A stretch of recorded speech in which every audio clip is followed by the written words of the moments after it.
আমলিগের গণে মানে ৫-৭ বছর আমাদের মানে বাকি আছে। হ্যাঁ, ওই আমলিগের গণে কয় এমপি কয় এটা থাক আমি দেখছি। হ্যাঁ, এইভাবে করে তোমার আছে সেই জমিটা এতদিন আমার যে রেবুনি নেয় আমরা সব প্রতি বছর মানে ওই রিসিভ কপি নিয়ে আসি, দরখাস্ত দিয়ে রিসিভ কপিটা নিয়ে আসি। আর প্রতি বছর মানে সপ্তাহে আমরা হাঁটতে যাই, আসে লাগে এ বদলি যায়, ও কায় আজকের না, ও কালকে না, এরকম করে দেরি করে এসে তার ভিতরে ফারুক নামে একটা ছেলে তোমার আছে ওই সম্পত্তির পরে আবার বিল্ডিং দিতেছে। কিছু কথা আমি বলি মামা, আমাদের ওই বিলে 24 বিঘা জমি আছে, আমরা 8 জন, সম্ভবত 8 জন মালিক। এখন ওইখান থেকে কিছু অংশ 24 শতক জমি আমাদের এই পুকুর বিলে উঠে আসে। এই মানে রাস্তার সাইডে ওইটা 26 শতক জমি চলে যায়। ওইটা মনে করেন খানা হিসাবে ছিল, আগে ছিল সে নদী, তারপর নালা থেকে খানায় পরিণত হয়েছে। এখন ওইখান থেকে আমাদের 26 শতক জমি এই সাইডে রয়েছে, কিন্তু ওইটা আমরা ওইভাবে রাস্তার বাড়ে আমরা ওইভাবে দেখভাল করি না, আবার করি যাক ওইখানে আমরা কোনো কিছু নির্মাণ করিনি। ওর ভিতরে কিছু লোক দোকানপাট করছে, রাস্তার সোলভ দেখায় যে আমাদের 10 ফুট সোলভে আমরা ছোটো করে চার দোকান করতেছি এইরকম। তাতে করে আমাদের সোলভ বাদ দিয়ে আমাদের জমিতে যায় না। পরে তারা আস্তে আস্তে একটু করে বাড়াতে অনেকটাই বাড়ায় ফেলেছে। অনেক কয়টা দোকান আছে, তার ভিতরে একটা দোকান আছে যার নাম হচ্ছে ফারুক মোড়ল।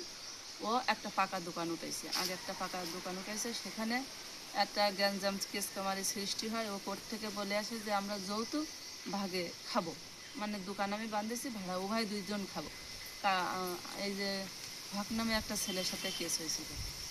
পরবর্তীতে যখন আমাদের জমিতে ওরা হচ্ছে দোকান কিছু কাজ করে আমরা জানতে পারি, মানে রাস্তার সাইডে এত সুন্দর করে ঘেরাবেড়া দিয়ে তারই পরে আড়াল করে ও দোকানটা বাঁধিছে।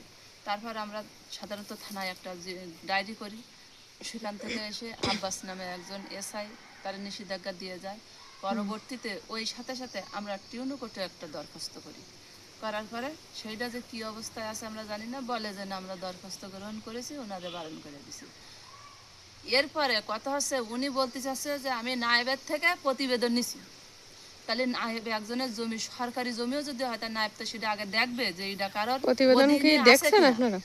না, আমাদের দেখায় না। প্রতিবেদন দেখাতে চাইছি, এই গত দিনের আগের দিন আমরা দেখতে চাইছি, তাও আমাদের দেখায় বললো করে দেখা যাবে 1432 সনের জন্য আমাকে রিউনি কাটার জন্য একটা প্রতিবেদন দিয়েছে। অথচ আমরা এই 7 বছর ভোগ দিছি, 7 বছরের ভিতরে আমরা এখনো সরকারি খাজনা পরিশোধ করতে পারিনি। আমরা প্রত্যেক বছর যাচ্ছি, আমরা প্রত্যেক বছর গিয়ে ওখানে আবেদন করতেছি, রিসিভ কপি নিয়ে আসতেছি, আজ আসেন কাল আসেন, এইভাবে বছরকে বছর চলে যাচ্ছে। এখন আমাদের এক একজনের প্রায় 24,000 টাকা করে। আমরা এই দিন মজুরি খাটি খাই, আমরা এত টাকা কোন জায়গাতে দেবো? ওটা তো সরকারি ভিপি জমি, ওটা তো আমাদের দিতেই হবে। এখন আমাদের যত দিন যাচ্ছে ততই আমাদের বোঝা হয়ে যাচ্ছে। এখন আমরা চাই যাতে করে এই ডিসিআরটা আমরা কেটে আসতে পারি, সরকারের খাজনা সরকারের ঘরে দিতে পারি, এটাই আমাদের দাবি।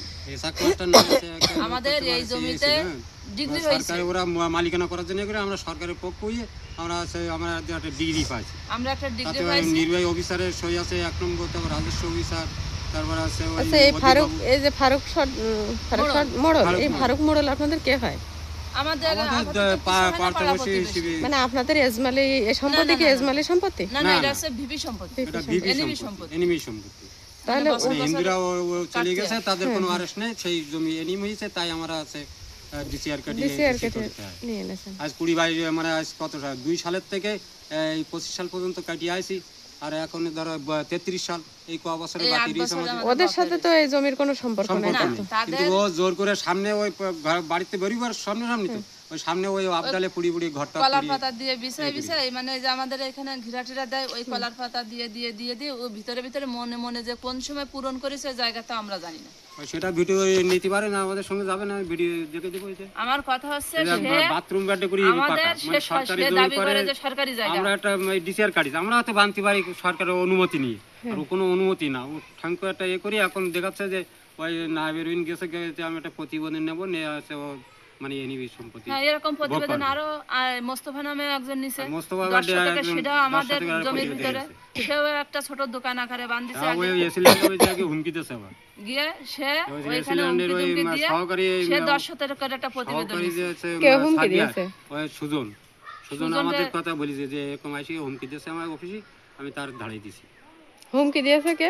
ওই তোমার মোস্তফা, মানে যে ওই নৌবাহিনীতে চাকরি করে, তারও বাড়ি এই পাশে। তারও মুস্তফা বাড়ি মানে ওই পাশে। ওদেরই কেউ? হ্যাঁ, হ্যাঁ ওই পাশাপাশি, মানে পাশে আমাদের তার সবাই জায়গাটাই মানে এমন ভাবে এর রাস্তা মতো। সাইড দিয়ে উঠে গেছে, সেটা আপনার এখন দেখাই ভিডিও করে একটু দিয়ে দেবো। বুঝছেন? মানে ওই জমিটা আমাদের, ওই জমিটাই শুধু আমাদের দখলে না, আর বাদ বাকি জমি সব দখলে, ওইটা শুধু আমাদের দখলে রাস্তার এতদিন side এ। কাটিয়ে আসছি আমরা, আমরা খানা খন্দ বলে আমরা কিন্তু কিছু করিনি। রাজস্ব, আমাদের সরকারের যে দখলেও ছিল, রাজস্ব সেটা আমরা দিচ্ছি, আর রাজস্ব দিয়ে শুধুমাত্র সে ওইখানে খানা মানে পুকুর আকারে তাই আমরা কোনো কিছু নির্মাণ করি না, যা আশা থাক পরবর্তীতে করব। কিন্তু ওরা আস্তে আস্তে এমন ভাবে মানে বসতেছে যে আমাদের জায়গা আমাদের আর থাকতেছে না, আমরা শুধু সরকারের রেভিনিউ দিয়ে যাব, আর ওরা হচ্ছে ভোগ দখল করবে। মানে হঠাৎ ওরা বিল্ডিং তুলে দিতে যে যাতে মানে ভোগ দখল করে খাইতে পারে ভবিষ্যতে, এই চেষ্টা করতে এই ভূমিদস্যু হিসেবে। হ্যাঁ ভূমিদস্যু তো বলা যায়। এই যে আমাদের পুকুরটা, এটা আমরা 2 বছর কাটি না, মাত্র 2 বছর। তার একটা ডিসপুট দেছে, সরকার তো তাদের দেয়নি। আমার কথা হচ্ছে ডিসপুট দেছে, তার একটা প্রতিরোধ ওইখান থেকে হবে।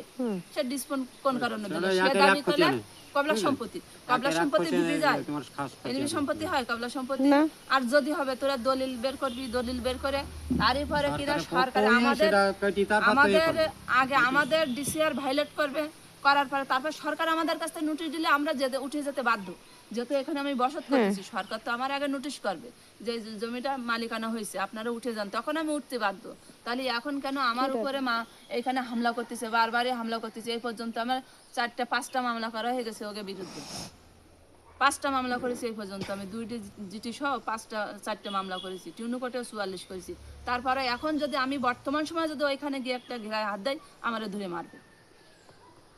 তারা এমন অবস্থায় মানে সন্ত্রাসী, এক প্রকারে তারা সন্ত্রাসী, তারা কারোর পরোয়া করে না। ওই নৌবাহিনী হইতে থেকে লিড দিচ্ছে, ওই সরকারি চাকরি করে। নাম কি? ওই এখন আমরা নৌবাহিনী চাই মুস্তাফিজ? সুন্দরভাবে আমাদের ডিসিআর গুলো কাটিয়ে আসি, এই হচ্ছে কথা। টিউনো কোর্ট, ভূমি অফিস ওইগুলো সুন্দরভাবে আমাদের পরিচালনা করুক, যাতে আমরা প্রত্যেক বছর সুন্দরভাবে আমরা দিতে পারে revenue দিতে সরকারের, পারি। যাতে আমরা এতদিন যেভাবে শান্তিপূর্ণভাবে দিয়ে আসছি সেইভাবে যেন দিয়ে আসতে পারি। আমাদের এই এটা গরিব বহুত মানুষ যেন মালি ভোগান্তি মকদ্দমা না হিসেবে হয়। মানে আমরা জমি নিয়ে প্রত্যেক সপ্তাহে 3বার কেউ করে নিতে যাচ্ছি, পারেনি ওই প্রত্যেক জমি। সপ্তাহে 3বার করে সরকারের পক্ষেই আমরা যাচ্ছি। জবাব জান দিছি। আপনারা গিয়ে ভূমি অফিসে সিসি ক্যামেরাগুলো চেক করেন যে আমরা প্রত্যেক সপ্তাহে 3 থেকে 4 বার করে যাচ্ছি। আমাদেরকে টাকা খরচ হয় না যাতে বছরে আসতে। এরকম যদি যায় তা আমাদের গরিব মানুষ কি করবে? আমি এই পুকুরটা আমাদের এই 31 বছর, 31 বছর। আমার শ্বশুর মারা গেছে 17 সালে, আমার দেবর মারা গেছে 23 সালে। 23 সালের পরে থেকে এই ডিসিআরটা আমি কাটি। এই ডিসিআরটা কাটাকালীনই এই গত 2 বছর আমাদের এই মোস্তফা নামে একটা ভূমিদস্যু ডিসপুট দিয়ে আটকায় রাখছে। যাক, তাকে করণীয় করে তারা তদন্ত করুক, তদন্ত করে আসলে দেখুক, দেখে তারপর তো আমাদের দিয়ে দেবে নাকি? আমার দেখবা তার দিয়ে তো দেবে, এইভাবে তো হয়রানি করা উচিত না। কিন্তু আমরা খুবই হয়রানি হচ্ছি, আমাকে দেয়ালের গায়ে পিঠ ঠিকই গেছে। আমরা ডিসি অফিসে পর্যন্ত চলে গেছি। ডিসি স্যার সাথে সাথে টিউনু স্যারের ফোন দিয়ে বলে যে কোহিনুর নামে এই ব্যক্তির বিষয়টা আপনি একটু দেখেন। ওনারা এই পর্যন্ত কোনো পদক্ষেপ নেয়নি কেন? আমার খুলনা জাতীয় এসটি টাকা খরচ হয় না আমাদের? তাহলে তার কি করণীয় ছিল? সে তো একটা কমসে কম একটা ভূমি অফিসের একটা সাধারণ কর্মচারী দিয়ে তো একটু তদন্ত করে দেখতে পারতো যে বিষয়টা কি। আমরা তো আর খালি খালি খুলনা পর্যন্ত উঠিনি, এই পর্যন্ত কোনো রকম কোনো কিছু আমরা পাইনি। এখন আপনারা দেখেন, যদি কোনো সাহায্য সহযোগিতা আমাদের করতে পারেন, আমাদের গরিব মানুষ, আমরা সবাই গরিব মানুষ, আমরা চাই না যে বছরকে বছর এইভাবে কোনো কিছু নেই এই জায়গায়, হ্যাঁ, আর কোনো সরকারের দলিল ঘরের পত্র টাকা না, আমাদের কিছু ঘরে না। থাক, সেটা আমরাও চাই। থ্যাংক ইউ আসিফ করে ওই জায়গায় আবডালে ঘর মানে পাকা বিল্ডিং শুরু করি, মানে ওইটা যাতে না করতে পারে সেই জন্য তো সাংবাদিক আমাদের